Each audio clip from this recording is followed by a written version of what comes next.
Ang pipino ay isang uri ng prutas na karaniwang kinakain bilang salad o sausawan. Iba't ibang paraan ng pagkain ng pipino, ginawang atsara, sausawan sa suka. Ito ay mayaman sa tubig at may kakaunting kaloris. Ang pipino ay nagtataglay din ng mga bitamina at mineral na mahalaga sa ating kalusugan. Bago po tayo magpatuloy mga bossing ay sana ay mag-subscribe, like at share sa aking munting channel upang updated ka sa susunod kong video. Ang pipino ay binubuo ng halos 76% na tubig, kaya't ito ay nakakatulong sa pag-hydrate ng katawan. Kaya't kung ikaw ay active sa mga sports activities ay ito ang kainin mo bossing. Ito ay mababa sa calories at mayaman sa fiber, kaya't ito ay nakakatulong sa pagbaba ng timbang. Ito ay mayaman sa antioxidants tulad ng beta-carotene na nakakatulong sa pagprotekta ng katawan laban sa mga free radicals.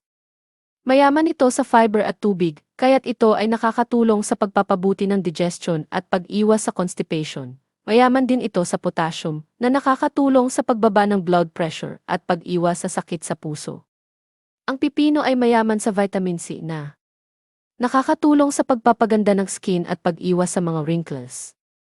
Ito rin ay mayaman sa mga compound na nakakatulong sa pag-iwas sa mga sakit tulad ng cancer at diabetes. Sa pangkalahatan, ang pagkain ng pipino ay nakakatulong sa pagpapabuti ng kalusugan at pag-iwas sa mga sakit.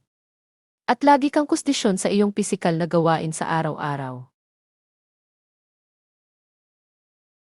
Mga bansa kung saan popular ang pipino, sa Pilipinas, ang pipino ay madalas na ginagamit sa mga ensalada, atsara, at iba pang mga lutuin. China. Ang China ay isa sa mga pinakamalaking producer ng pipino sa mundo, sa Japan. Ang pipino ay kilala bilang curry at madalas na ginagamit sa mga sushi at sashimi.